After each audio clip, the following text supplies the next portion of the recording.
a inserção, ou pelo menos, digamos, os incluídos digitalmente são um número bem menor. De fato, nós não temos dados sobre usos no Brasil. Nós sabemos, a única informação que nós temos... Salve, Fernando! Nós sabemos, a única coisa que nós sabemos realmente são os dados do PNAD, último PNAD, Programa Nacional, Pesquisa Nacional sobre a Morte e Domicílio, foi publicada em 2009, há não muito tempo, mas se refere a 2008, mostra que o percentual de domicílios no Brasil com computadores é de 31,2%. E com computadores dotados de acesso à internet é de 23,8%. A média nacional. No Sudeste chega a 31% e tal, etc. Né? Então, seria uma média considerável. Ela é pequena. Claro que os televisores, a média de casos com televisores, deixa eu ver se eu acho aqui, 90 e alguma coisa, né? 95,1%. É pouco, naturalmente, 23,8%. Se nós pensarmos na Alemanha, 75% das pessoas são online. Mas é muito. Primeiro porque em 2007 esse número era de 20%. Houve um aumento de quase 4% ao ano, certo? O que é assombroso em qualquer coisa. Segundo, porque o Brasil tem uma escala importante, faz com que qualquer percentual signifique muito em termos absolutos. 23,8% dos lares significa algo, calculado pelo meu instituto de pesquisa, o DataWill, como cerca de 40 milhões de pessoas. Somos cerca de 40 milhões com acesso doméstico a computadores. Somando a estes que têm acesso fora de casa, trata-se de um volume considerável e não desprezível eleitoralmente. 40 milhões de pessoas significa alguma coisa. Bom, com relação, voltando às campanhas, portanto, o número significa que há alguma relevância aqui.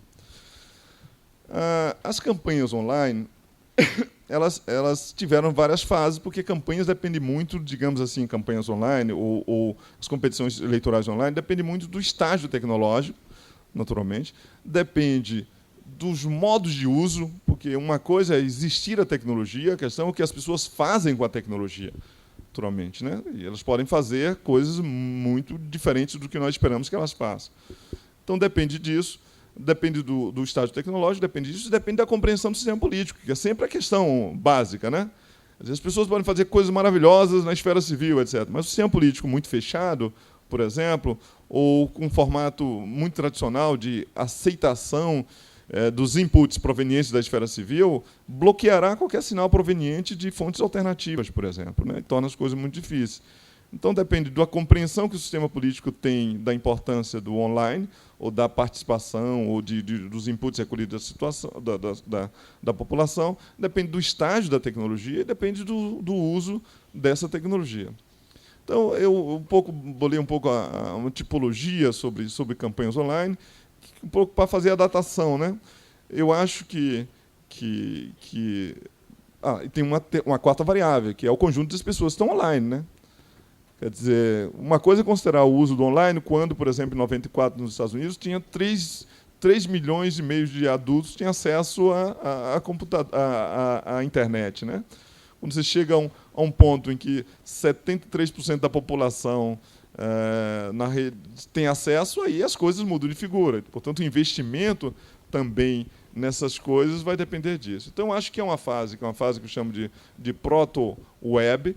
Vocês lembram, né? Os mais velhos aqui, dos anos que tem lá pelos 40 e poucos anos, lembram que nós tínhamos internet sem web, né? Eu sei que é difícil explicar isso para os mais jovens, mas nós já tivemos computadores sem web, etc., né? Depois passamos para a fase de computadores com web, né? E passamos para a fase da internet sem computadores, que é a nova fase aí, que também vocês estão superados, é para o pessoal mais jovem, etc. Então, nós vimos nesse período daqui uma fase proto-web, que é aquela primeira, que era um uso típico. Na verdade, era uma espécie de cartaz em HTML ou em outra linguagem, semelhante aos cartazes que se faziam para outras atividades. Depois veio a fase propriamente web, né, que vai até entre 90 e 2000, que é uma fase em que o centro da atividade da campanha era uma página web vinculada a um banco de dados, empregada para arquivo e acesso a discursos, panfletos e outros materiais de campanha. Só lá no final dos anos 90 começaram a arrecadar recursos online, os americanos faziam esse tipo de coisa, né? E tentativa de mobilização. Mas, basicamente, o resto se fazia offline. O online era apenas digamos assim, um apêndice para garotos que se faziam nas campanhas. Enfim, nós acabamos de assistir uma campanha que, de alguma maneira, se não é pós-web, talvez a palavra seja complicada, mas que faz um uso diferente da rede,